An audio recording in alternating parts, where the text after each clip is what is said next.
imagine in your mind of exactly how it should be, either on screen or on stage. I see you nodding, Zach. I think if you have ever done this, that you could be a natural for directing. So today, I want you to learn the process for directing a stage play. I learned about this in my intro to theater class, taught by Professor Jenny Harbour, and there are 4 steps: choosing a script, establishing a vision, working with performers, and maintaining that vision. So the first step is choosing a script. This is a picture from the play Proof, which I chose for my senior direct in high school. And I chose this script because it was very personal to me. When I read it, it really spoke to me, and I think it also spoke to the cultural setting of the school and some of the problems that myself and my co-director were having. It tackles depression and the sort of academic looks at that and how school affects it. And so that is why we chose that script. And so the basic things you want to choose or look at when you're choosing a script is it personal to you, and is it important to the cultural setting which you're in? So once you choose your script, then you want to create or establish a vision. So this is a picture from Julie Taymor's production of A Midsummer Night's Dream. And so she established this central image of a flower, which was the backdrop of the play, and then there was also space for some actors to interact with it, which is really cool. What Julie Taymor did was she found the spine of the play in Midsummer, which the spine of the play, according to my professor, Jenny Harbour, is the through line of action or the main goal you want your audience to get from the show. And so it's not necessarily all the different themes and ideas, but it's the one central. And so another part of establishing vision is the tone and style. And so obviously this production is very stylistic, or you could have it a little more realistic.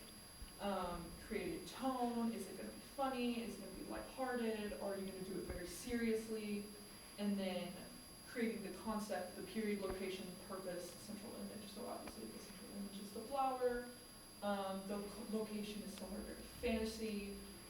Especially with older shows, directors tend to change the location that maybe the script suggests. And so the third step is working with performers. This is a picture from the rehearsal process of Be More Chill, which just closed on Broadway. And so the first step the director does in working with performers is cast. They'll watch auditions and pick the actors they want for the shows.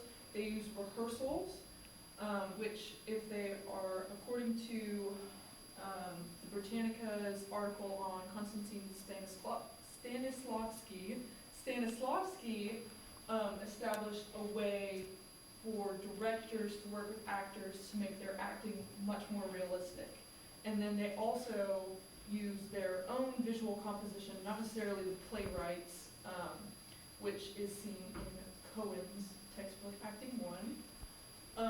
And so here, this stage picture is not necessarily written into the script, but it is something that the director has shown to make it a very interesting picture on stage, with Michael being the center of attention and then the kids sitting down.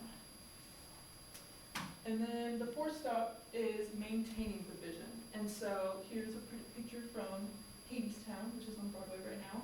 And so this director, they might have a vision at the beginning, but then they have to make sure that it is actually shown on stage. So here's the final picture.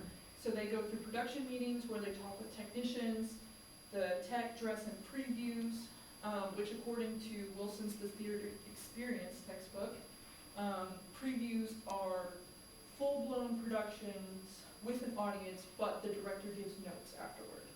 And then the director also needs to bridge gaps that might still be shown in the previews, according to BroadwayEducators.com. And so here's the quote from BroadwayEducators.com. It's directing is about bridging gaps between physical action and spoken language, actor and text, script and production. And so now you know the 4 steps for the director's process.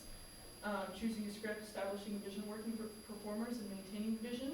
And you might not have any guarantees that you will direct a successful show on Broadway, but you might in a small community theater. Thank you for your time.